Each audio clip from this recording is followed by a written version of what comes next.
went to the lovely named village of Brompton Ralph, which sounds like a chap, but it's a place. And it's about 11 miles west of Taunton, 3 miles north of Wiveliscombe.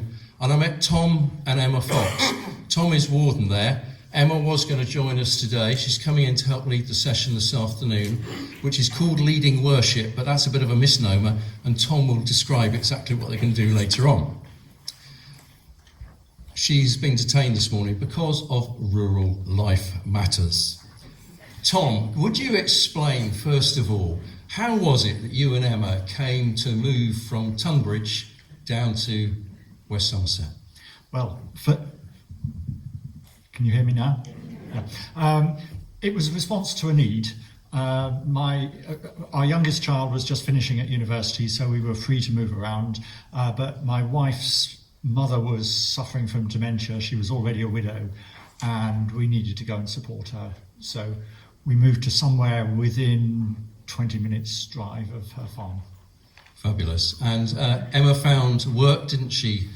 Yep. She was a doctor when I married her, took her abroad to live in Nigeria. That's love for you. And we moved around the world for many years, so she gave up her career in medicine. After having a family, I was doing a piece of work that didn't work out. I was trying to launch a software company, and she had to go back to work. So she went back to being a junior doctor, got all the way back up to being a specialist, practically a consultant geriatrician. So moving to Somerset, she offered her services to the Taunton Hospital, Musgrove Park, where she was a specialist in geriatrics, care of the older person, I think is the right phrase. And she started a specialist clinic in what they call heart failure, which is when our hearts just don't quite have the capacity that they used to have.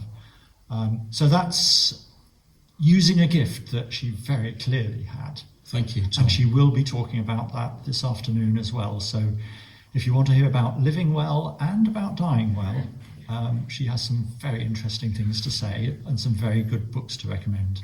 So some intriguing elements there about God sort of leading through circumstance and need. What about your particular calling to become warden in Brompton Ralph?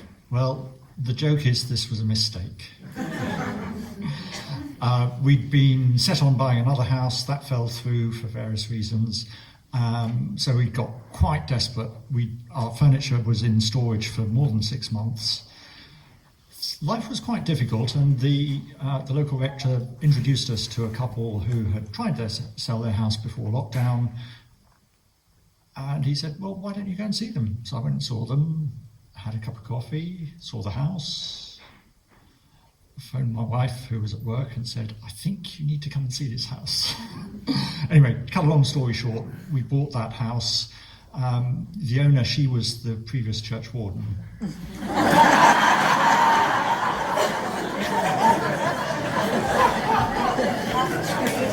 So guess who didn't read the deeds? Apparently it was in the deeds somewhere.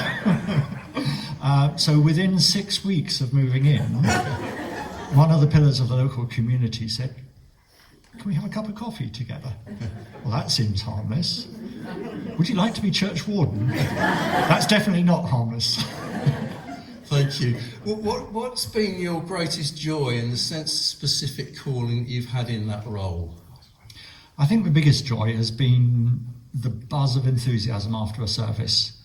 When people say, I liked the hymns, that was an interesting reading, that was a really interesting point he made in the sermon. And that's still the case because we now have this was particularly during the interregnum, and our new rector is here, so credit to him. People enjoy his services too. But it's that sense that it's more than a golf club. It's a lot more than the flower show or the Jubilee celebrations or the village barbecue. As important as all of that is, the really exciting thing is to see lives being changed. And I think, did we do that? No, I don't think we did. All we did was keep the lights on, have the organ serviced, sort of issue a programme through the village WhatsApp group to say stuff is happening. God was at work. And that's quite exciting. Yeah, thank you. God at work in ordinary ways.